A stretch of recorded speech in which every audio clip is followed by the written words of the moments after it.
My name's Roberta Watson. My upbringing was really interesting from the fact that basically I had a dad who had a stress disorder because he had been in the war, but they didn't do anything about that at that time. So my father medicated himself with alcohol. So I was brought up in the house of an alcoholic. And when he was drunk, he was absolutely amazing and loving. When he was sober, he was very angry, full of rage, could be violent. And so you had this unpredictability, and it put a lot of fear in your life. One night something had happened in my home that had really distressed me, and I went to bed, and I remember saying, it was just a question. I said, God, are you right? Are you the one? And as I lay down to sleep, I closed my eyes, lay down to sleep, and all I could hear in my head was, I am right, I am the one. The room at that time filled with a real light. Now, I don't know what caused that light, because it was so bright that I physically couldn't open my eyes. It's like when you shine something really bright in your eyes and your eye won't open. But the feeling that came with it was this amazing peace. And I just had the most amazing sleep that night, and a real peace come upon me.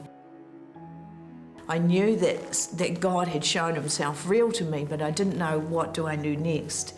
And I went along to church. The pastor was away and the elder was preaching, and he felt to do an altar call, which was something they hadn't done in the church for a long time. And I remember him asking this question, who wants to give their life to Christ? And I was sitting there, and I was a very, very shy, very uncertain person. And I knew that I needed to do something, but I was too scared to make myself being seen by people, because I was very, very shy. This woman in the church came up to me and she says, you want to go up, don't you? And as soon as I said yes to her, I started crying. And she was a very loud person, and she just started throwing the chairs aside, taking me up to the front, and I got up there, and as soon as he said to me, he says, do you want to give your life to Christ? And I said yes, and as soon as I said that, I started laughing, and I was really embarrassed. I'm thinking, why am I laughing? What are people thinking? And obviously from there led me through the prayer, giving my life to Christ. And so at the age of 16, my life changed quite radically. I love the church because I'd been brought up in so much dysfunction. I didn't know how normal marriages operated. I didn't know.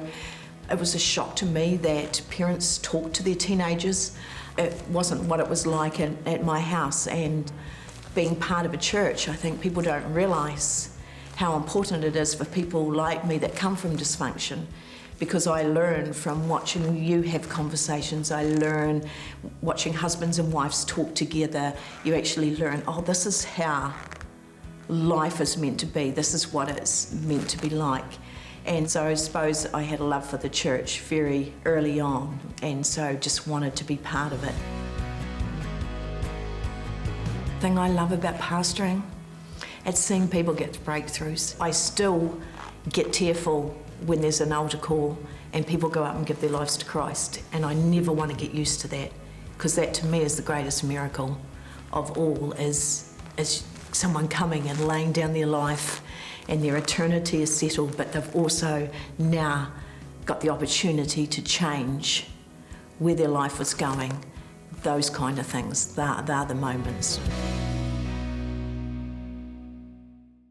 Thanks for watching. Check out more shows just like this and more stories like you've heard today on impactforlife.tv.